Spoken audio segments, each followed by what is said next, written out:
Hey, good morning, everybody. It's 9 a.m. and we are here and logged on to start our business meeting for May 8th, 2020. We are meeting virtually via Zoom and live stream on YouTube, just following the governor's orders related to the COVID-19 epidemic. And give me a good thumbs up, everybody. Got good audio and such.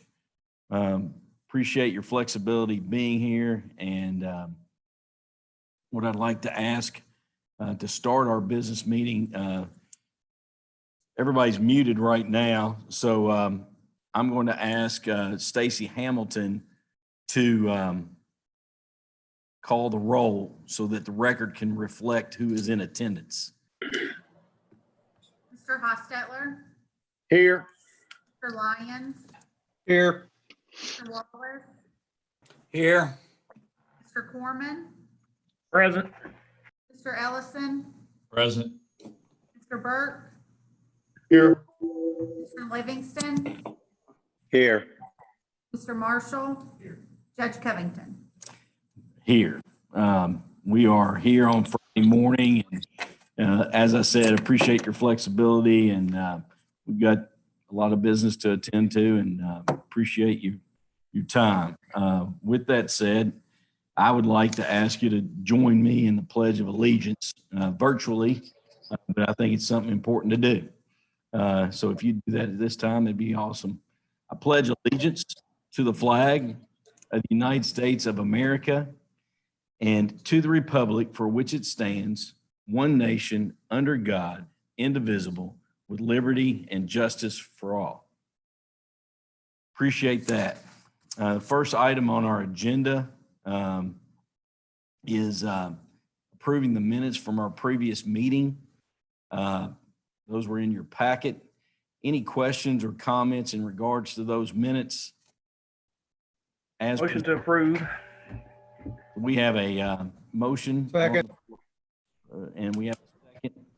We have a motion from Mr. Corman and a second from Mr. Lyons. Any other questions or comments? All those in favor? Please give me a thumbs up and an aye. Any opposed? Motion passes to approve the minutes. Number 5 on your agenda is the transfers in your packet. Are there any questions or comments related to any of those?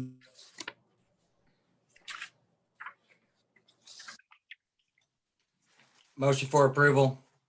David, second. Questions or comments related to those transfers? All those in favor? Yes. Any opposed? None opposed. Motion passes unanimously. Next, number 6, bills and hand checks. There were no hand checks, just bills as presented. Any questions, comments? Motion to approve. Motion from Mr. Lyons to approve. Second. Second. Who was the second from?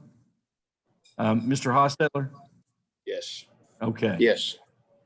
With that said, any other questions? All those in favor signify aye. Yes. Any opposed? Motion passes unanimously. Number 7 on our agenda is clerk fees of $113,131.66.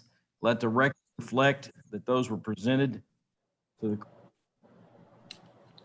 Number 8 brings us to ordinance 20-03, budget second reading. Right now with that information, and I'm going to ask Rand Marshall to read the budget second reading ordinance related to annual budget and appropriations. Budget appropriations. Peter Daniels, Fiscal Court of Scott County, Kentucky, Section I can't hear Rand. Okay, we're gonna ask him to start over and project. Ordinance 20-03, an ordinance relating to the annual budget appropriations. Still can't hear him.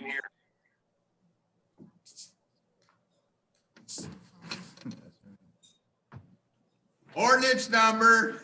Yeah. Ordinance 20-03, an ordinance relating to the annual budget and appropriations considered by the fiscal court of Scott County, Kentucky. Section 1. The following budget for the fiscal year 2020 through 2021, the amounts stated are appropriated for the purposes indicated. General fund, general government, $7,944,178. Protection to persons and property, $9,853,169. General health and sanitation, $987,950. Social services, $377,020. Recreation and culture, $1,174,325. Airport operations, $80,000. Capital projects, $201,000. Administration, $9,670,975. Total general fund, $30,288,617. Road fund, roads, $2,428,265. Capital projects, $120,000. Administration, $972,500. Total road fund, $3,520,765. Jail fund, protections to persons and property, $2,542,602. Social services, $276,500. Administration, $1,179,000. Total jail fund, $3,998,102. LGEA fund, roads, total fund, $180,000. McCracken fund, social services, total fund, $2,000. Hospital trust fund, social services, total fund, $2,000. Total budget appropriations, total general fund, $30,288,617. Total road fund, $3,520,765. Total jail fund, $3,998,102. Total LGEA fund, $180,000. Total McCracken fund, $2,000. Total hospital trust fund, $2,000. Grand total, all funds, $37,991,484. Section 2, this ordinance shall be published in the newspaper by title and summary within 30 days following adoption. Section 3, this ordinance becomes effective upon passage and publication. So with that said, are there any questions or comments? As I shared by email earlier, I guess it was Wednesday, that this was, I'm going to stop the share. This was approved by DLG. We got notification of that and we shared that. And appreciate everybody's work on this. And any questions or comments from anyone before we move forward, hopefully with a motion.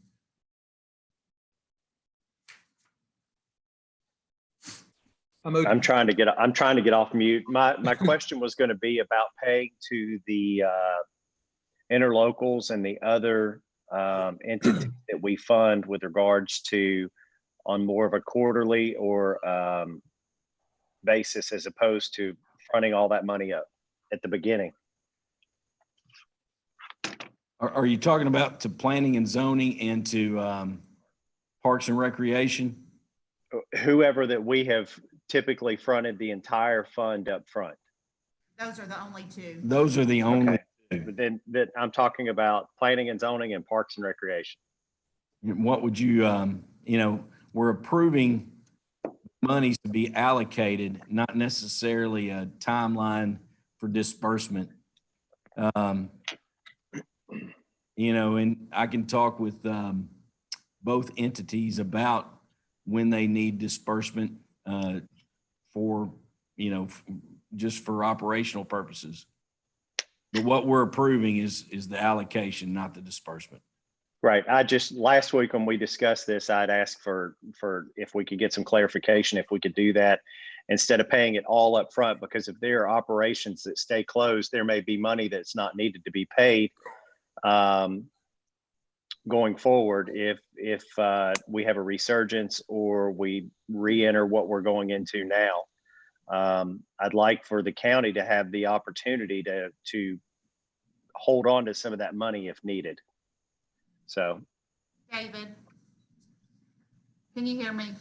yes.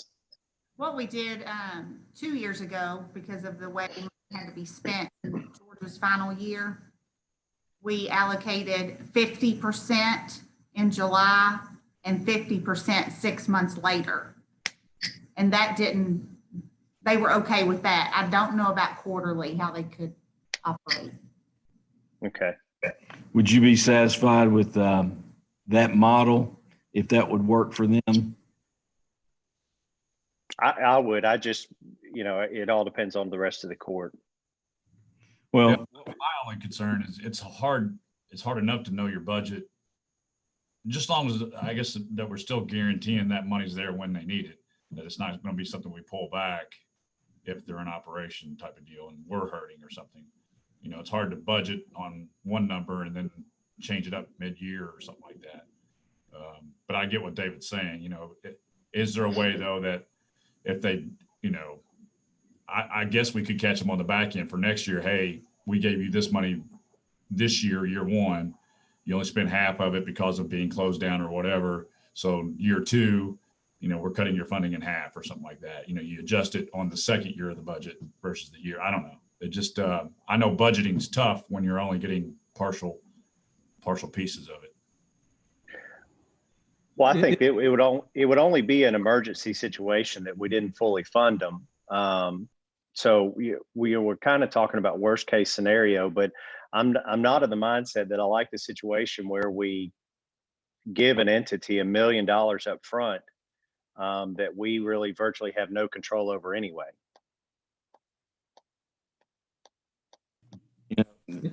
To Dwayne's question, the money will be in the budget. It would require a transfer for us to move it out of that budget. So, I mean, it's in the budget unless we transfer it for the entire year, even though we may hold it for a while. These boards that we're appointing people to their boards to make sure they're oversight on their budgets as well. I know that's kind of, it's not great. It's not, us actually controlling it, but we control the big number, and it's their little, their boards to control their side of things and their operations. and the item that we are considering right now is the allocation for the budget, not the disbursement.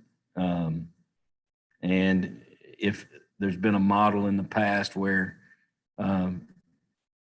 like in Judge Lusby's last year where we went 50%, I certainly can pursue that path going forward with these two situations that we have related to COVID-19. So in my mind, they've made the request, they've given the data to justify the request, and it's the court if you want to do the second reading in the allocation as presented. I have a question, and it kind of goes along with what Dwayne's saying as far as preparing budgets. But if we make this donation, or it's in our budget and we pay it, and they shut down certain things and don't spend as much money as they normally do, but they decide a different project's going to take $300,000 and they're going to spend that money on this new project for themselves. Are we now trying to have oversight on their budget? So if they make changes mid-year based on the money we're giving them, are we only giving it for the budget they gave us, or are we going to go back and say, you've got to now show us what you're doing before we release the other half of the money? I just don't know logistically how you track that and what oversight we've got on how we control that money. That's my question. Yeah, and I could see us doing the 50% allocation, and then I think David Livingston's concern is if things get completely shut down and say Parks and Rec are not operating, they're not encumbering those expenses that are presented in the budget. Once you make that disbursement, you're not getting that. You're not getting it back. Is that what you're saying, David? Yeah. We are making a decision today on the allocation, not disbursement. I will reach. We can reach out to Kim Rice and to Planning and Zoning and ask them. We would like to go forward with a disbursement of 50%, and then 6 months later, the remainder. After we've reviewed and looked at, hopefully, Lord willing, that we back into normalcy. But I don't have a crystal ball, and we can hope for all the best. But I understand the concern about the disbursement. With going forward with that.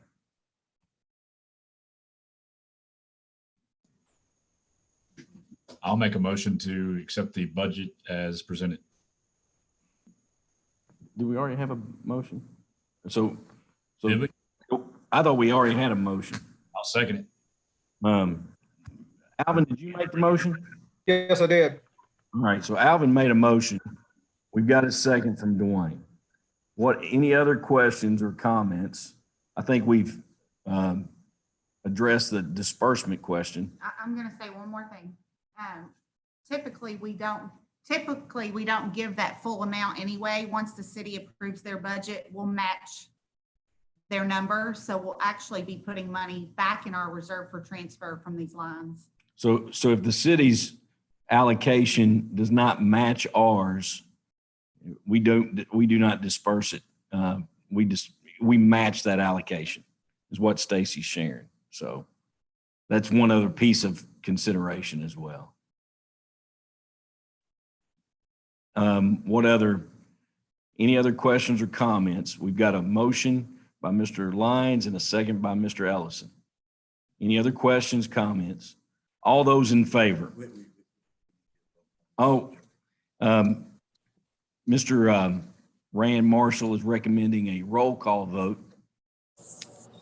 I'll ask Stacy to do that. Now, Alvin's raised his hand. Alvin, do you have a question? No, I was voting. I thought you were ready to take the vote.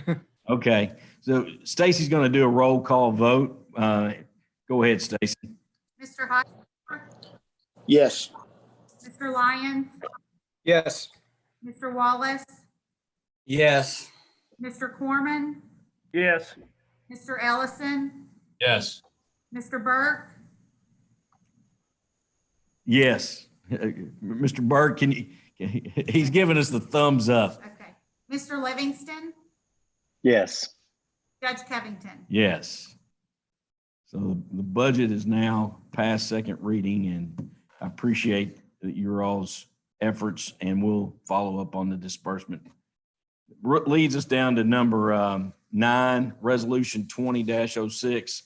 It's updated County Road Aid Agreement. Stacy, Rand's got it. So Rand Marshall is going to share that. There's an adjustment in the original allocation from the state, and we need to review that and consider it and go from there. Okay, this is Resolution 20-06. Fiscal Court of Scott County, resolution adopting and approving the execution of a County Road Aid Co-op Program contract between the Fiscal Court and the Commonwealth of Kentucky Transportation Cabinet, Department of Rural and Municipal Aid for the fiscal year beginning July 1, 2020, as provided in the Kentucky Revised Statutes, and accepting all roads and streets referred to therein as being a part of the county road system. Be it resolved by the Fiscal Court that Fiscal Court does hereby accept all roads and streets referred to in said contract as being a part of the county road system. And the Fiscal Court does hereby ratify and adopt all statements, representations, warranties, covenants, and agreements contained in said contract, and does hereby accept said contract, and by such acceptance agrees to all the terms and conditions therein stated. And the county judge executive of the county is hereby authorized and directed to sign said contract as set forth on behalf of the fiscal court of Scott County. And the county clerk of Scott County is hereby authorized and directed to certify thereto. The original allocation was was $963,510. The revised amount is now $845,255. And it's just with the impact of the COVID-19 pandemic, that was the adjustment that had to be made from the transportation cabinet. What questions or comments does anyone have in regards to that resolution? Any other questions or comments? Would anybody? Just a quick comment, Judge. Yes, Mr. Hostetler. I read through that, what you forwarded us, and the state's kind of doing what David and Dwayne and others have talked about on our budget. They're having to hesitate and kind of pull back from what they generally do to even when it comes time to disperse these funds, they're going to be hesitant, the way I see it in this letter that they sent us. So it just kind of shows you at all levels of government, you're going to have, that's happening. And I think that was David's concern, and I think that was Dwayne's, and I agree with that. I just wanted to make that comment. They're doing it as well. Yes. Is there a motion to accept the resolution as presented? Motion. Motion from Mr. Hostetler. Is there a second? Second. Second from Mr.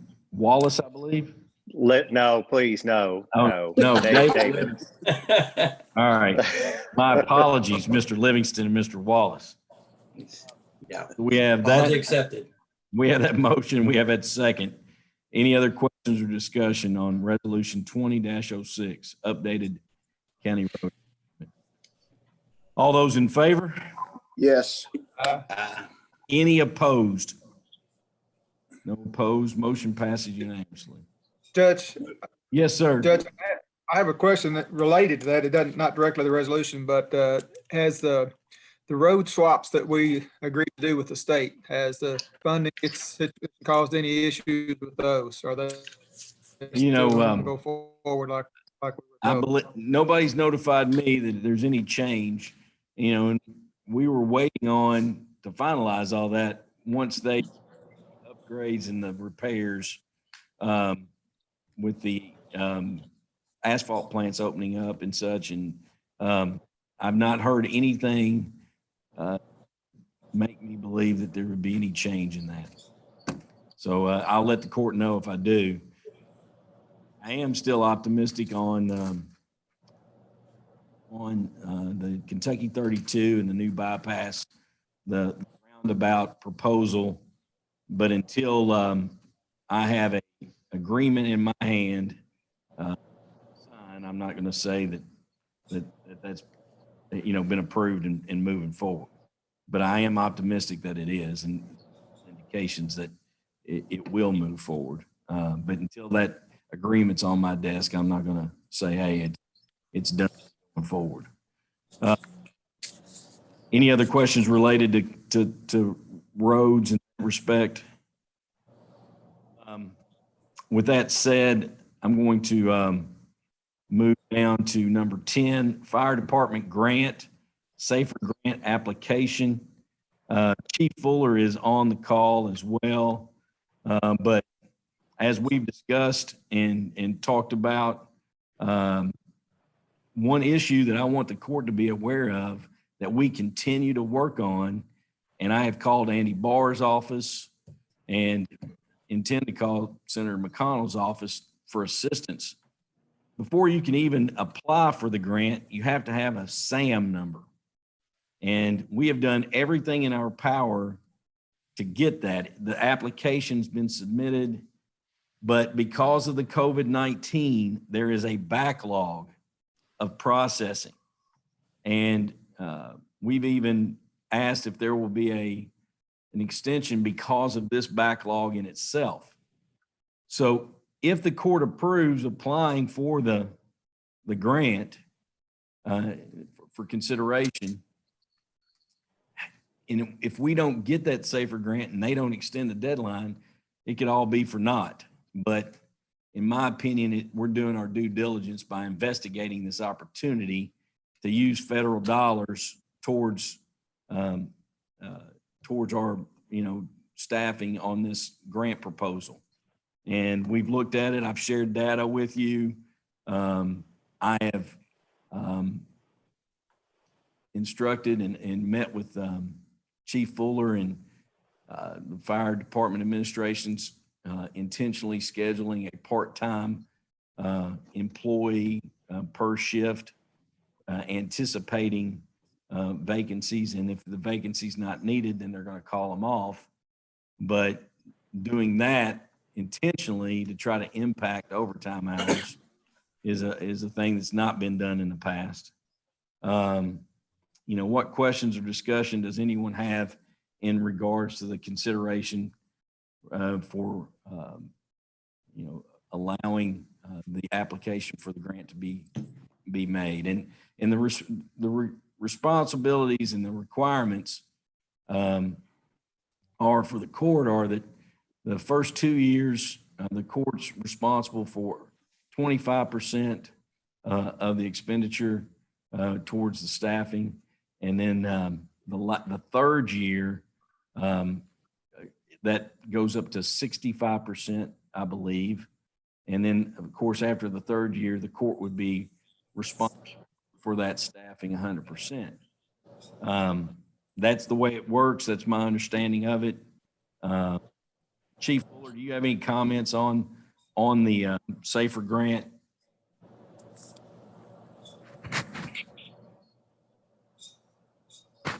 5%, then a third year, like I say, 65%, then the fourth year, obviously the court takes on the whole the load. But Seth's been working really hard, and we've been getting numbers together for him. He's been on top of things, and like I say, if we can just get the SAM's number, which we applied for in plenty of time, but again, not knowing obviously we were going to get the pandemic in the middle of it. If we can get that, I think from reading the narrative and everything that Seth sent out, I mean, everything looks good, and I think we're ready to go if we can just get that SAM number. That's the critical piece as well, and there's been quite a bit of work that's into the application at this point, but we can't even submit the application until we get that SAM's number. The SAM's number is kind of like the key that allows you to open up the application. But we've been, with a route of looking at the application from another SAM number that we had access to. So what other questions or comments does anybody have? Alvin Lyons? Yes, I do want to comment. I know we need those people, but with facing, I just can't support adding permanent positions right now.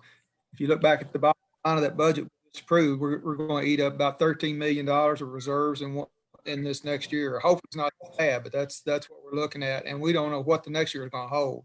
And these are permanent positions, so I can't support going forward. We got to address that overtime with part-timers till we see where we're at in this pandemic situation. Anyone else?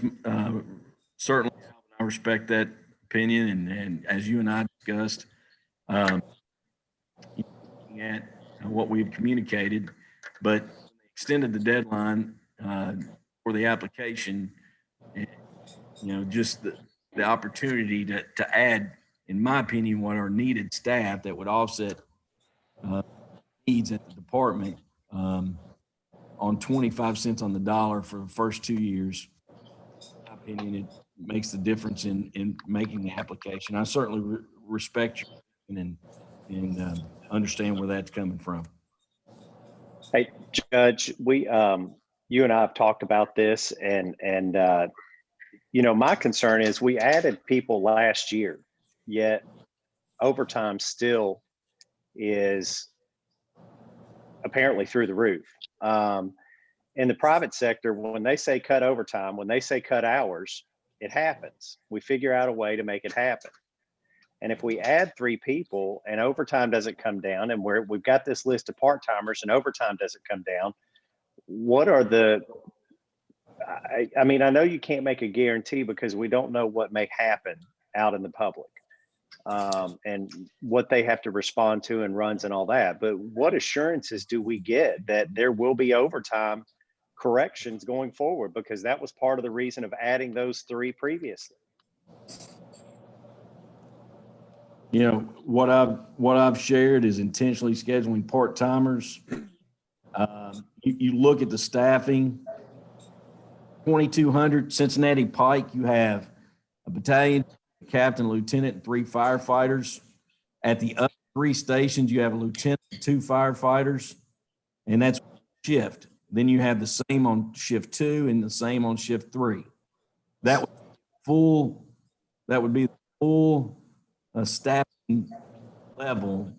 But when you start out every day on shift 2 being 2 down, and Mike, you help me understand, you have 1 off on shift 1 and 1 off on shift 3.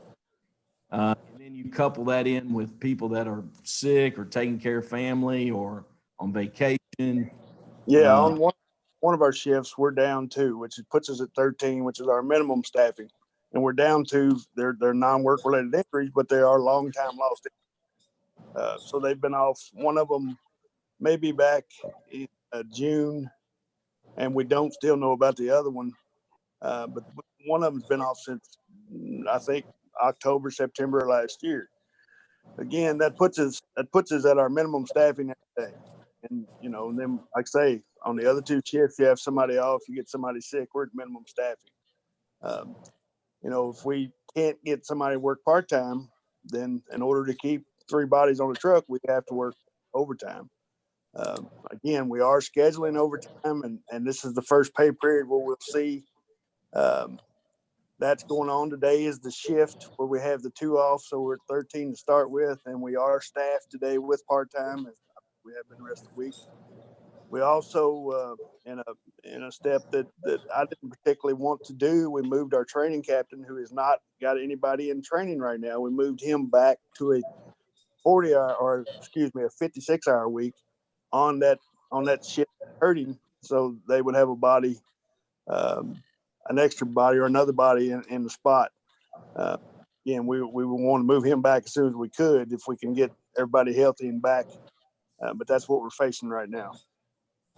So moving that training captain is an effort to fill the hole that's permanent on that situation because of correct? Yes. Okay. And just for the record, in 2017 and 18, there were 7,109 overtime hours. 1819, 9,389. And then what we are estimating based on data through April, you know, we're estimating about 8,600, you know, trend continued at 8,600 time hours for 1920. So this is nothing new, and about it being an issue. And my hope is that if we added 1 per shift, if we got the grant, we added 1 per shift, it would greatly impact the need over time for overtime hours. Mike, is that your Mike Fuller? Yes, 1 body gives you, you know, the 2,912 hours. So, you know, if we're going to ride 3, you know, that's what we're going to have to do. And like I say, we just need to make sure that, and again, you never know when you're going to get hit with these lost time injury. And, you know, we seem to have quite a few, but yeah, that would be the scope of what I think we need to do to keep our staffing and keep overtime down. What other questions or comments does anyone have? I just have a comment that I don't know how many people we typically lose a year, whether due to retirement or somebody quitting their job, but if we were able to hire a couple of people now and get this kind of assistance, It sure would be a good idea, going forward. And if we had some people leave and we decide not to replace them, at least we've got some people hired that are really not costing us too much money at the moment. So I think it's a pretty good idea, especially if we need these people. But my guess is over the next couple of years, we might lose a few people and we'll have replacements with these guys that's really not going to cost us as much. But that's my only comment. Anyone else? Is there a motion, consideration? Anybody make a motion to move forward with applying for the grant as presented? I'll make a motion to move forward with applying for the grant. I'll second. There's a second from Mr. Ellis, a motion from Mr. Corman. Thank you all. Is there any other questions or comments? All those in favor? Any opposed? Please let the record reflect. Rick, are you opposed? Yes. Okay, so let the record reflect Alvin and Rick were opposed. Motion passes. Next, fire department new hires. Jeff and Mike Fuller on here, and these are, is it 4 or 5 now? I think one might have dropped off. Is that correct, Mr. Mudrack and Chief Fuller? Yeah, there's 4 on the list. So the names for part-time employment consideration at the fire department, and the understanding that when they take the job, they understand how many hours are they committing to work per month, Mike Fuller? 48. They're committing to work a minimum of 48. So that's 2 full shifts. Right there and there, hopefully that will help with the overtime cost as well. So the 4 names are William George, Kevin Ducker, Dirk Vickerstaff, and Billy England. Any questions or comments in regards to the request to hire 4 part-time individuals to help deal with staffing issues?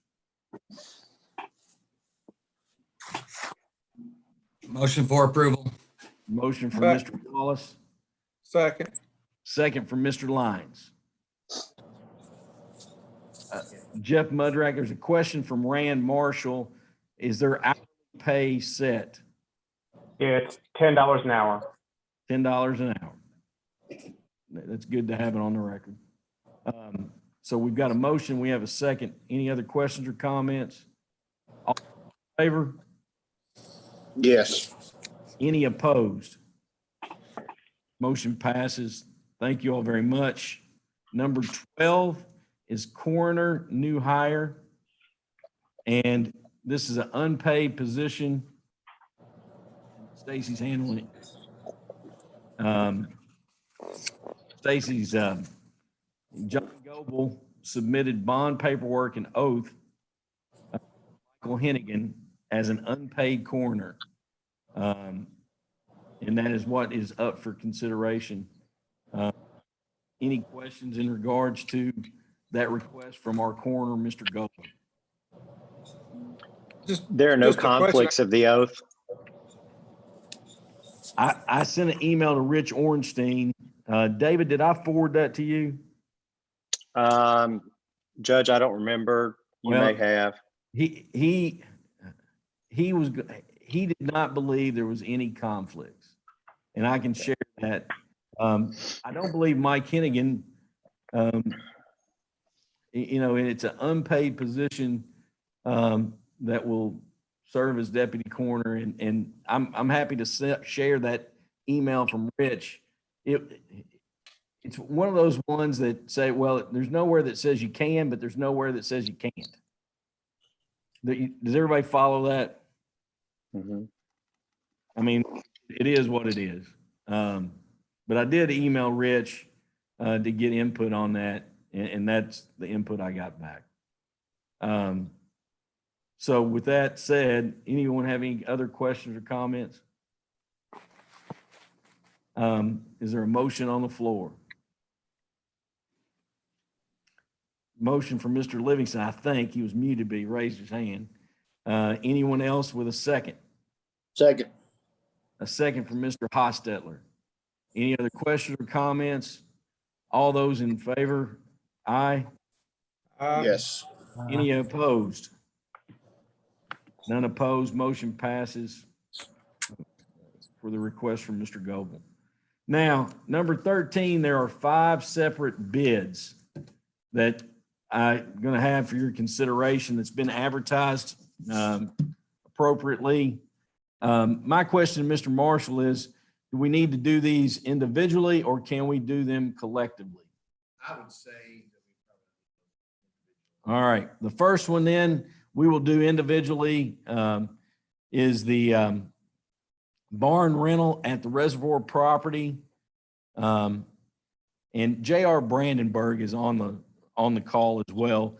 So J.R., if you have any comments about any of these or if there's any questions, J.R. might be able to help answer any of this. Yes, sir. The first one that was advertised is the barn rental at the reservoir. We had one bid that was from a Mr. John Moody for $250 on an annual basis. Any questions or comments in regards to that bid? Motion to accept the bid. Motion for Mr. Lyons. Is there a second? Second. Was that the only, did you say that was the only bid you got? Singular, one bid. Yes, sir. Second. So we have a motion from Mr. Lyons and a second from Mr. Hostetler. Any other questions or comments? All those in favor? Any opposed? Motion passes unanimously. The second bid was for the hay at the reservoir property. We had one bid submitted from a Mr. John Moody as well. That was for $250 as well. Any questions or comments in regards to that for the hay at the reservoir property? Judge, he is insured, correct? Stacy, the question is, did he submit anything about insurance? He will once it's approved. Once it's approved, he will submit it. Yes, sir. Any other questions or comments? Motion. So moved. So moved from Mr. Lyons. Is there a second? Second. A second from Mr. Foreman. Any other questions or comments? All those in favor accepting the bid, price $250 from John Moody for the hay at the reservoir. All in favor, aye. Aye. Opposed? That said, it passes unanimously. Now, moving down to number 3, the number 3 bid that we discussed. And JR, would you be available to make comment? Yes, sir. It's for resurfacing, and it's kind of divided into 3 different sections. TAC was presented by Hamilton and Hinkle. We had one bid only. Only one respondent, Hamilton and Hinkle. The TAC is $3.60 a gallon. The lev and wedge is $24.65 a ton. And the class 2 bituminous is $24.65 a ton. JR, do you have any comments or questions about any of that? That is the labor per ton and tack oil per gallon, which the labor was $1.90 higher than it was last year, which is understandable. The tack oil per gallon is exactly the same. Okay. JR, would your recommendation to the court be that we accept this bid as presented? Yes, sir. Okay. I trust your judgment very much. Thank you, Judge. Any other questions or comments in regards to the bid made by Hamilton and Hinkle as presented? Is there a motion to accept the bid as presented? Motion from Mr. Burke, I see. And I see a second from Mr. Ellison. Any other questions or comments? All those in favor? Aye. Any opposed? None opposed. With that said, we're going to move to the next one, Enviro Patch. We had one respondent, that was Hudson Materials. That respondent bid is divided into two categories. Enviro is $3.65 a gallon, and then the Pug Mill is 30 cents a gallon. JR, can you explain that or give any insight into that, those two items? Yes, the 365 a gallon, that is the special mixture. It's mixed in with the number 9 gravel to create the coal patch. And the Pug Mill rental is 30 cents per gallon of running the oil through the Pug Mill, which the special mixture is 5 cents higher than it was last year. But I would recommend that. You would recommend it? Okay. Yes, sir. Any other questions or comments? Is there Motion. motion for Mr. Hostetler? Is there a second? A second for Mr. Ellison. Any other questions? All those in favor? Aye. Any opposed? Motion passes unanimously. Moves us lastly to the de-icing salt bid that was advertised. We had 4 respondents. We had one from Transport, $89.65 a ton. Compass Materials, $89.58 a ton. Detroit Salt Company, $95.84 a ton. And then Cargill Company, $88.76 a ton. And all of those are delivered. Is that correct, JR? Yes, sir. Would you recommend the court accept the Cargill bid? Yes. And we only committed to 400 ton because we had such an uneventful winter this past year and last year. Normally we bid 2,500 ton, but we only bid 400 ton, and you're committed to taking 70% of that. So we're looking at a very minimal cost on salt this coming year. There's a silver lining and everything in there, JR. Yes, sir. Motion, Judge. Motion for Mr. Hostetler to accept the Cargill bid. Is there a second? Second from Mr. Wallace. Any other questions or discussion? With that said, all those in favor? Aye. Any opposed? Motion passes. And appreciate the help on that with JR and Stacy getting those all advertised and combined. That moves us to new business and public comment. Stacy, if everybody could mute, we've got one, let me see here. All right, I think we're good now. Is there any public comment that was shared with you via email? Not particularly for this meeting, but I had 3 or 4 emails regarding the golf cart discussion and basically just asking if it would be on this agenda. And I've communicated that until I get public comment and figure out a way to do it through social media, which will probably be some type of post. And I really don't like doing that, but with our situation, it's probably the best. I'm not going to bring it back to the court for consideration. I have had a few emails and there is some confusion out there. Folks believe that, that we're approving golf carts on US 460 and roads that in our mind that would not be even for consideration. The only thing that I have on my mind is for residential areas where it's a county road where the speed limit's less than 25. And until we have time to get widespread, a wide variety of public comment and put it out there that this is even for consideration, people need to know, other than just in one subdivision, that it's for consideration. And right now it's kind of been a hot topic in one subdivision. We need to make sure the rest of the subdivisions know about it and the rest of the county knows about it. And then we will bring it back for consideration. But until then, I don't intend to have any action on the matter. With that said, COVID-19 update. We continue to work, or I'm continuing to work closely with Dr. Crystal Miller and Jack Connor, Alonzo Allen, and the mayor. Dr. Crystal Miller has been putting together a draft, essentially a guideline for our community businesses for best practices for when we reopen. And great news that I posted yesterday from the briefing at 5 o'clock from the governor related to reopening information.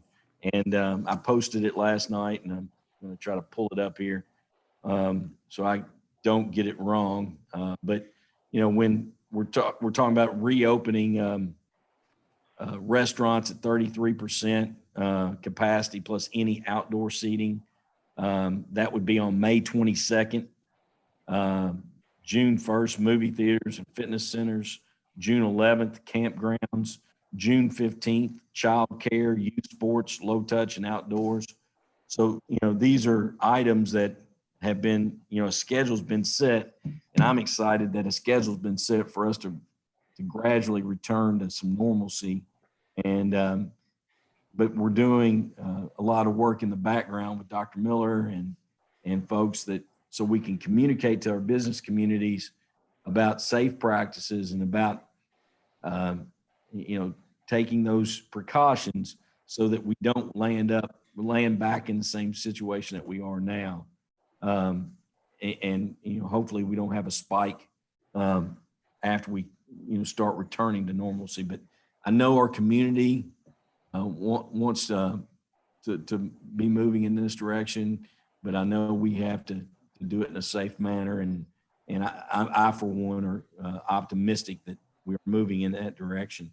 Anybody have any questions or comments in regards to that? Anything I could do to help? Did make an announcement earlier this week that I enjoy a lot myself, my family. May 23rd, our farmers market will be reopening, and they're going to have some protocol in place, some different procedures. They are sharing that. Had Jessica McQuaid, Triple J Farm on, along with Dr. Ryan Quarles and the mayor, and we did a promotional video announcing when the farmers market will reopen in the parking lot here off of Washington and Broadway. But just supporting our local agriculture community and having that option for produce and other vendors. You know, I'm glad that we're going to be able to do that. One thing that I've shared with you all yesterday via email, itemized, kind of broken down price estimate on the quote on a change order proposal on the cupola, louvers and clock tower situation. You know, when I first saw the price tag for the aluminum replacements, because looking at the wooden louvers that had been removed so they could repair the roof, I was, you know, just to be honest with you, concerned about the price. I always want to try to do my due diligence. I've tried to do some due diligence and tried to get some prices from vendors on the materials, and I've shared with Bill Burke. Bill, do you have any comment or update? I've submitted that to a aluminum shop down at Monticello, Kentucky, that does a lot of work on the houseboating industry. They certainly can make them. They can't promise a delivery date, nor can they powder coat. And then they can't even really promise that they'll fit. And I said, well, okay, then we probably need to go with the vendor that we have now and stay with the same engineering group. I think that's just a better part. At best, we would save maybe $4,000 or $5,000. The louvers that we're looking at are factory made, custom made to fit the opening that we have. And these guys from Monticello would have to come up here and climb up top and measure and do all kinds of, you know, wild things to get this thing to fit. I just think we're better served if we stay with the vendors and the engineering group that we have. Yeah, I appreciate that effort and feedback. And then I can tell you that on the just the materials of the actual louvers, the price that's been presented is in line with another, and actually it's less than another vendor that had shared an estimate with me. I just, this is an 8-week, a 6 to 8 week. If we approve a change order, it's a 6 to 8 week window of getting those louvers built and then getting the installation scheduled. Dwayne or Rick or anybody else, I've talked to a couple of you all about it. You all have insight in regards, should the court consider the change order as presented? I certainly know this, that what we have is not suitable and shouldn't be put back up. And that's my 2 cents. Can I interject something? Yes, sir. We're going from wood to aluminum. Okay, so we're going from something that has a shelf life of maybe 15 years to something that has a shelf life of probably 75 years. So I think that's probably the better part of Valor. Aluminum is going to be more expensive than wood. I just think it's a smart way to go. Okay. You know, I've read Steve Price's epistle in the newspaper last week, and, you know, I don't know how far out in left field you have to go to be that wrong, but he is way out there. I think we're doing the right thing. I agree. We've bid the work out. We've followed all the appropriate channels, and that's the Judge, one comment as well. I, as you know, you and I have talked, and I did try to do some backgrounding on my end. I work around those folks. I don't do aluminum, but the prices, and I think all the guys on the court realize this, but just to state it, I mean, this is an all-inclusive. It's not only the material, which Bill's correct, aluminum's expensive, but it has such a shelf life. It's a lengthy one. But it includes crane rental and the work to do it. And in fact, I took a little time yesterday just to climb up towards the cupola.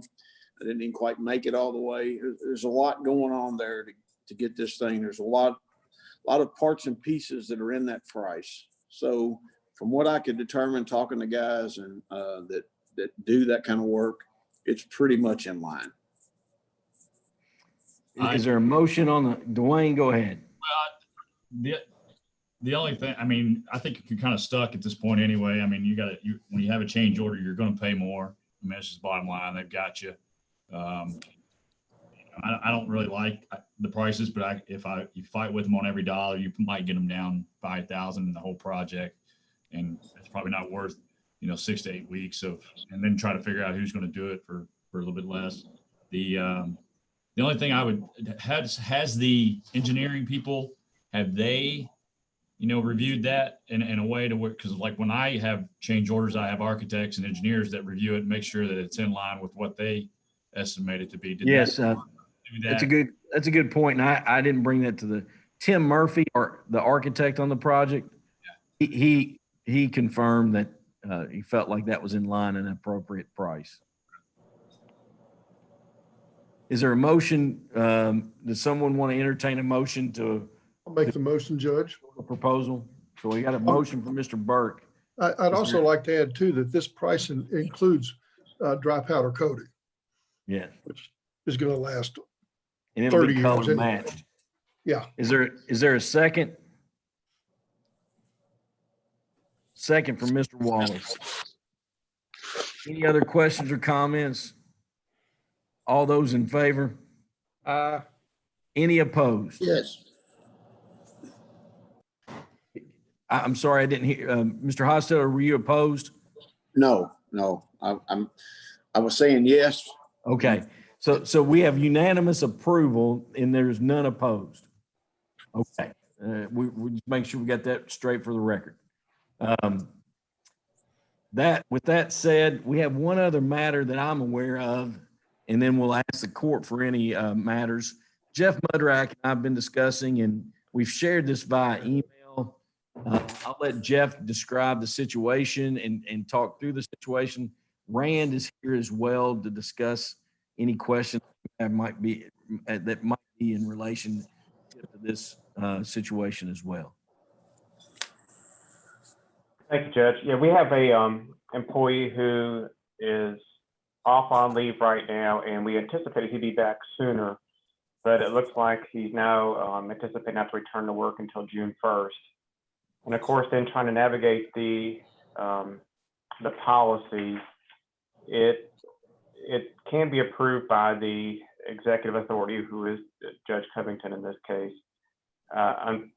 Then, of course, when you read further, when you are looking at a leave without pay situation, the executive authority, subject to the approval of the fiscal court, may authorize a special leave of absence without pay for employees occupying established positions for a period and for any purpose deemed beneficial to county service. So we're asking for approval of this under that those two policies.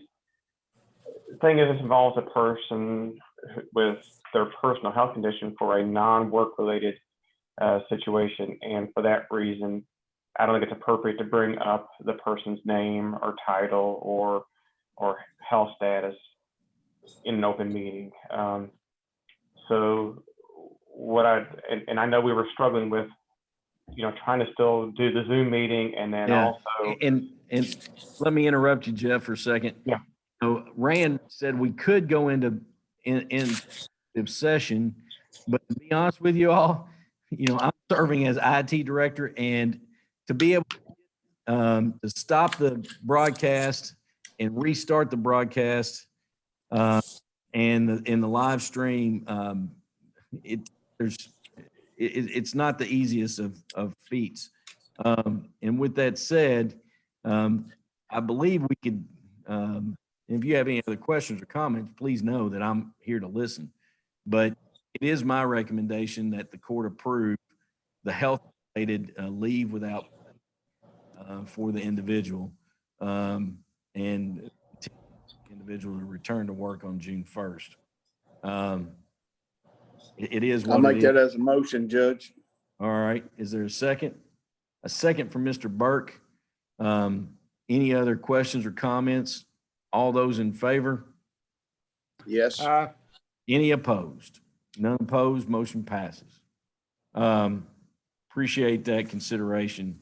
And I now open it to the court for any questions or comments or new business or requests.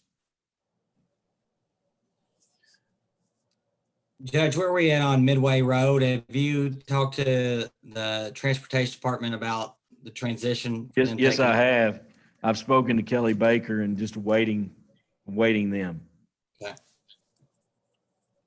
I had somebody else with a raised hand. Bill Burke.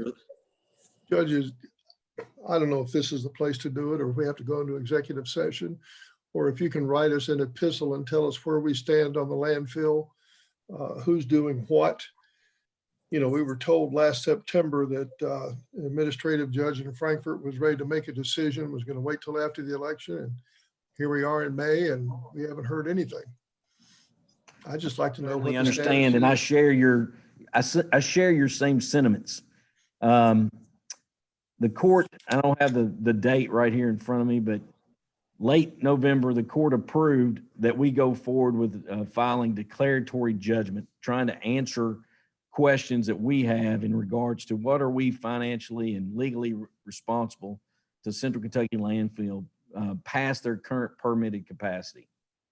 And between that time and early December meeting, Bill Gorton requested that we defer filing until we got a status from the secretary's opinion on a case called McCall versus Waste Services of the Bluegrass.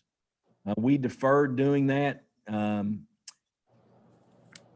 Now, Rand's going to make a comment because Rand's sitting right here. Rand, go ahead and make that comment. You may remember Bill Gordon is the attorney for the concerned citizens concerning the landfill, which is why, quite honestly, we deferred to his request. You may remember that, but just in case, I want to remind you. So we've deferred and we have waited and communicated back and forth.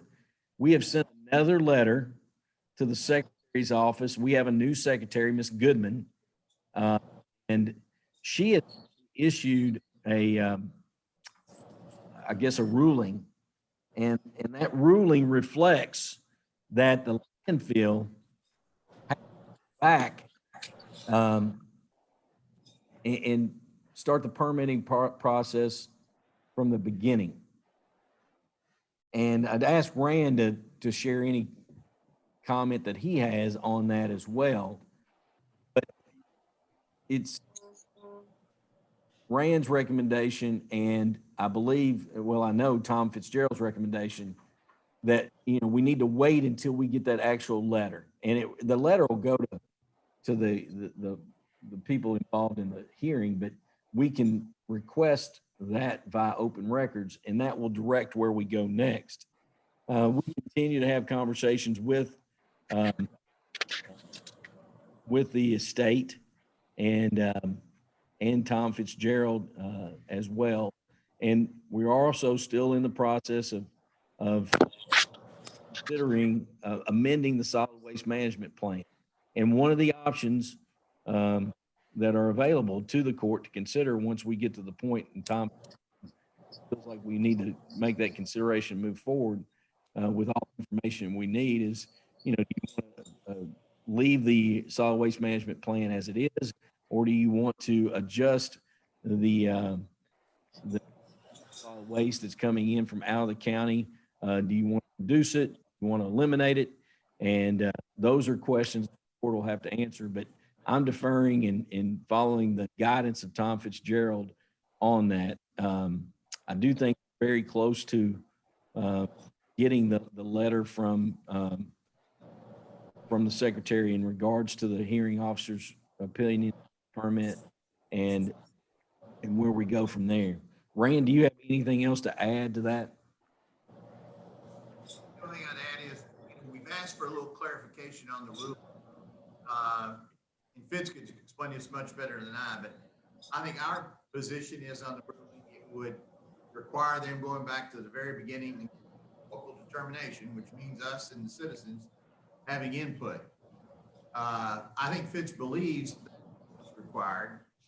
I don't think that's entirely clear from the secretary's ruling. So we've asked for the secretary to flesh that out, and we haven't done that yet, but we're waiting on it. And we've sent a letter to the secretary asking for that information.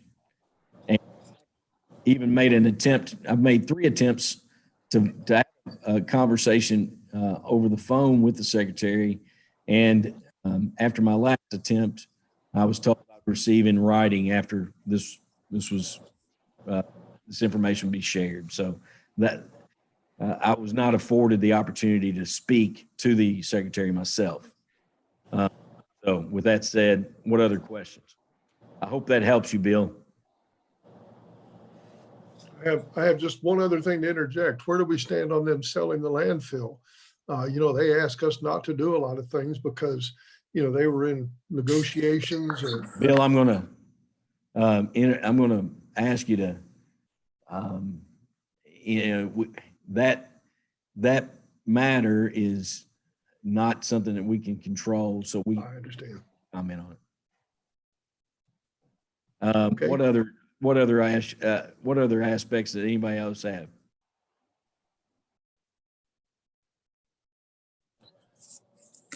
Judge, I've got an unrelated to what we were talking about. If nobody else has any questions on the landfill, I was going to ask you about the day reporting program. If you had wanted to talk about any kind of an update there, or I know that you and I had opportunity to go to the Isaiah House earlier this week, and I didn't know if you were prepared to offer up anything yet or not. Well, you know, I'm not prepared to ask anybody to make any type of either one of the contracts, but I can tell you that, you know, from our trip that we went to the Isaiah House to their residential facility that they have in Willisburg, Kentucky, then we drove about another 20 miles to a separate facility they have that's a day reporting program in Chaplin, that's in Nelson County, that, you know, both the Shepherd's House and the Isaiah House are professional programs. They offer an extensive amount of counseling and therapy, and just I believe both the entities are very professional and would offer both of us good options for what we're talking about. It's just coming down to, you know, what are the items that we have to decide makes the difference between one or the other. And what I wanted to do is get this budget through, and then Sure. wanted to, you know, just really at our next meeting, pros and cons of each program and look at costs. I visited a site yesterday as a potential place that could house either program. Former doctor's office, clinic office that had several, you know, rooms, observation rooms, and then some larger rooms that could serve as meeting rooms. So I am still out beating the bush trying to find a place. That is one issue that I'm trying to, you know, trying to come to with a resolution with you all to be able to have a place that they can call home if we and to consider a contract from either one of them.